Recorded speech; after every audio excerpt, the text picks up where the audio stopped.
Então eu passo a palavra ao doutor Milanês para que indague ao seu cliente. Perfeito, Excelência. Muito grato. Ministro, posso fazer a pergunta direto? O senhor prefere que seja Vossa Excelência? Ok. Por meio do juiz. Sim, senhor. Não, sem problema. Vai parecer meio óbvio, mas eu vou ter que começar pelo óbvio, Excelência. O senhor fique tranquilo. Muito obrigado. General Heleno, qual era o cargo que o senhor ocupava durante o governo Bolsonaro? Por favor, pode responder. Eu era ministro de Estado, chefe do Gabinete de Segurança Institucional. O senhor tem como nos dizer quais eram as atribuições do seu cargo?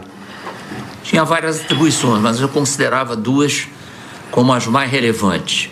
Assessorar o presidente da República quanto à segurança institucional do país e participar do preparo e execução das viagens do presidente da República, seja no Brasil, seja no exterior.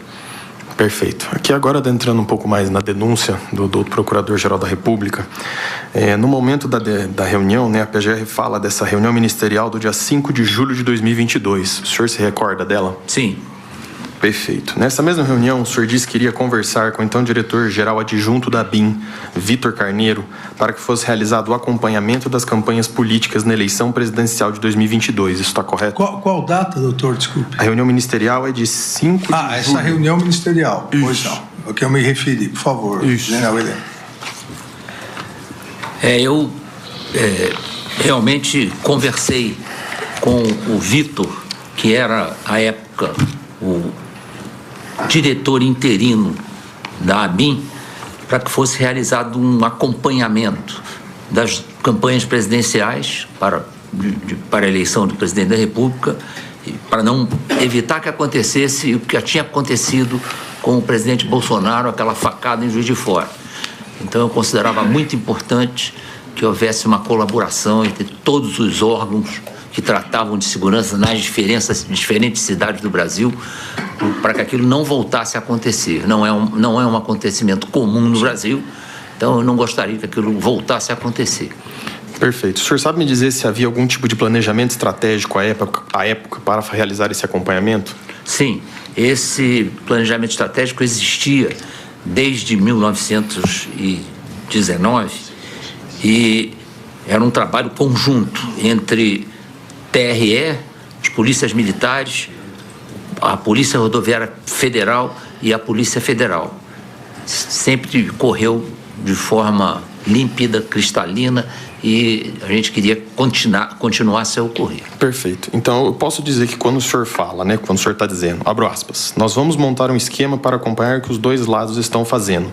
Eu posso me referir que esse planejamento estratégico seria sobre essa fala? Sim, exatamente. Era colocar no papel o que nós pensávamos sobre esse planejamento estratégico. Tá. Então, esse projeto estratégico, esse planejamento estratégico, tinha por fim fazer o acompanhamento desse processo eleitoral? Sim. Pronto. Num outro momento na fala do senhor diz o seguinte, abro aspas, porque muita gente se conhece nesse meio. Se houver qualquer acusação de infiltração desse elemento da BIM em qualquer lugar, quando o presidente lhe corta. O senhor saberia explicar o que o senhor quis dizer com essa fala? Eu deixei bem claro para o Vitor que, conforme manda a Constituição, nós não podemos infiltrar elementos da ABIN nessas atividades. Eles iam vinculados à ABIN, normalmente os que já estavam nessas cidades, e não havia a intenção de mascarar esse procedimento, porque não era uma infiltração de agentes. Perfeito. Então, com isso eu posso concluir que, por exemplo, seria impossível realizar infiltração de agentes, tecnicamente falando.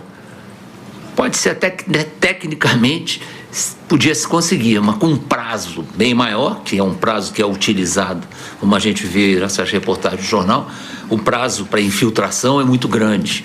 Então, não havia tempo para fazer infiltração. A ideia não era essa. A ideia era acompanhar de perto o que acontecia e agir em prol da não realização de coisas que fossem prejudicar o andamento das campanhas e também procurar... General, aqui só para ficar um pouquinho claro, desculpa, ministro, mas o senhor acabou de falar que constitucionalmente não se pode realizar infiltração. E, tecnicamente, também não é possível que se realize as infiltrações. Nós temos até uma testemunha no processo que afirma que é impossível, tecnicamente, um oficial da ABIN de longa data falar que é possível a infiltração. Então, o que eu pergunto para o senhor é, no seu conhecimento, é possível ou não realizar a infiltração de agente da ABIN hoje? Não, a curto prazo, não. A infiltração é uma atividade dificílima para acontecer, é preciso muito preparo para que isso aconteça, e hoje nós temos exemplos no mundo inteiro de sistemas de inteligência que se valem da infiltração, mas no Brasil essa atuação é proibida. Perfeito.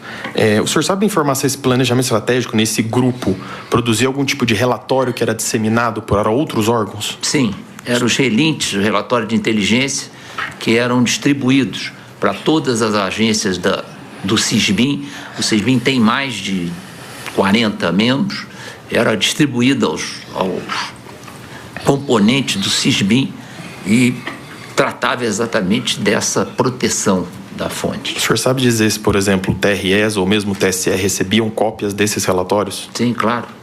Perfeito. O ministro, que já presidiu o TSE, sabe desse relatório.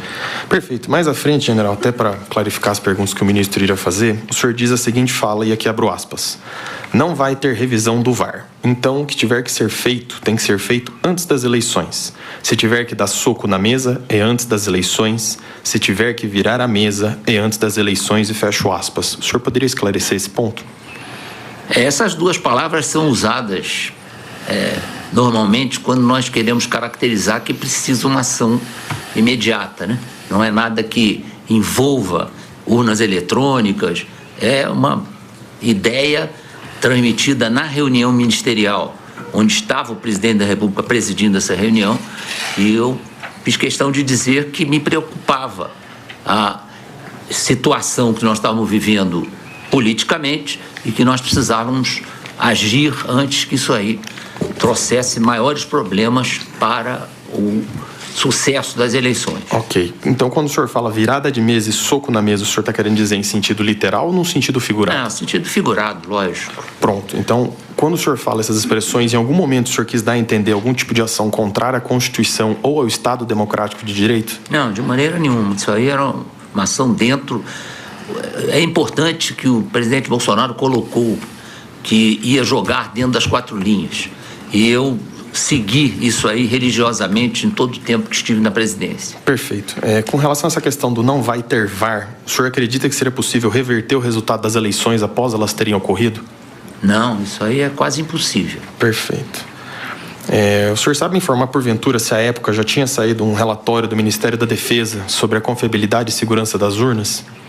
Não, esse relatório ia sair, eu estava aguardando ansiosamente que isso acontecesse. Era um trabalho difícil, não é uma coisa fácil, e eu esperava a conclusão desse grupo que foi organizado pelo Ministério da Defesa para verificar o grau de credibilidade da urna eletrônica. Perfeito. Mais à frente, nessa mesma reunião, o senhor fala o seguinte, aqui abro aspas novamente: eu acho que as coisas têm que ser feitas antes das eleições, e vai chegar a um ponto que nós não vamos poder mais falar. Nós vamos ter que agir contra determinadas instituições e contra determinadas pessoas. Isso, para mim, é muito claro, fecho aspas. O senhor conseguiria explicar essa frase? Agir contra talvez seja um termo pesado. O importante era que houvesse ações que garantissem o desenrolar das eleições. Ações que impedissem bloqueios nas estradas, caminhões colocados em lugar indevido, gente que ia para a porta das sessões eleitorais para causar uma situação desagradável. Então, isso tudo precisava ser pensado e precisava se agir. Eu acho que o GSI tinha uma importante participação nisso, porque era o Gabinete de Segurança Institucional. Perfeito. E não há segurança institucional maior do que a realização das eleições. Perfeito. Então, nessa fala do senhor, seria correto afirmar que o senhor jamais defendeu qualquer atitude ilegal? Realmente não havia oportunidade.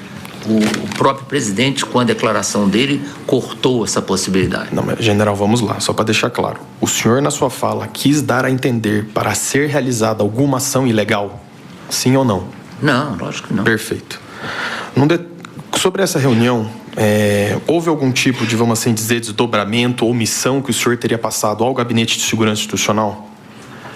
Não, o gabinete já tinha as suas missões perfeitamente definidas. Não, o senhor já falou que já havia o planejamento estratégico. Sim, já havia esse planejamento, existia. O que eu indago para o senhor é o seguinte: dessa reunião, dessas discussões que foram levantadas, dessas várias falas e até da fala do senhor, algo disso foi encaminhado pelo senhor ao Gabinete de Segurança Institucional ou algum dos seus subordinados? Não, essas decisões de cunho político elas paravam ali entre eu e meus assessores mais próximos. Era uma conversa aberta. Eu nunca levei assuntos políticos. Tinha de 800 a 1.000 funcionários no GSI. Eu nunca E é assim que vamos nos despedindo da cobertura do julgamento da suposta trama golpista na primeira turma do STF. Nesse momento, o ex-ministro do Gabinete de Segurança Institucional, o general Augusto Heleno, respondendo à própria defesa, o terceiro réu a ser ouvido hoje. E, claro, todos os desdobramentos e reflexos políticos e jurídicos no detalhe ao longo da programação da Jovem Pan News ao longo do dia. Tchau. Não, perfeito. Da designação Gabinete de Segurança Institucional. Perfeito. Nessa mesma linha, eu queria indagar o senhor se o senhor, porventura, teria politizado o GSI, porque isso é uma acusação que lhe fazem. Uma acusação que não tem o menor fundamento. É preciso entender que o GSI chegava a ter entre 900 e 1.000 servidores que vinham das mais diferentes origens, homens e mulheres. Então, não havia clima para fazer pregações políticas, nem utilizar os servidores do GSI para atitudes politizadas. Então, isso não acontecia, eu não tratava disso no GSI. Perfeito. Isso já foi até afirmado pelas testemunhas que foram, minhas testemunhas há algum tempo atrás. Excelente. Nesse mesmo sentido, para explanar para os senhores ministros, o senhor saberia falar como que funciona essa indicação dos membros para ocupar o GSI, ou dos cargos do GSI? Bom, tirantes os cargos que eram de absoluta confiança, que logicamente em qualquer lugar é preenchido pelo chefe da entidade, os outros cargos eram preenchidos quando esses cargos vagavam.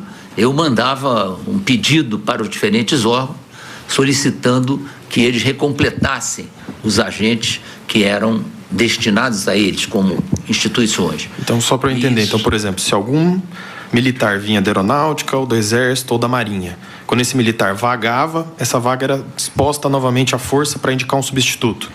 Nem era força, às vezes era polícia militar, era os que eram pedidos aos diferentes órgãos, principalmente aqui do Distrito Federal, e esses servidores, eles se integravam ao GSI, passavam a participar das atividades do GSI, e essa quantidade de servidores era exatamente por conta das viagens presidenciais, que eram preparadas e conduzidas pelo GSI. Perfeito. É que a minha pergunta era um pouco mais incisiva no sentido de assim, general. Um servidor que estava na ABIN, como o senhor bem falou aqui, da Polícia Militar, por exemplo, quando esta vaga desse servidor abria, a força ou o órgão público ao qual esse servidor vinha que indicava quem seria o substituto? Isso. Eu solicitava que eles indicassem. E nunca devolvi alguém, eu julguei que aquele servidor não era capaz de cumprir a missão. Eu sempre fui muito bem sucedido com as indicações dos diferentes órgãos. Perfeito. Mas eu fazia questão de prestigiar essa indicação e tinha muita confiança nessa indicação. Sim, sim.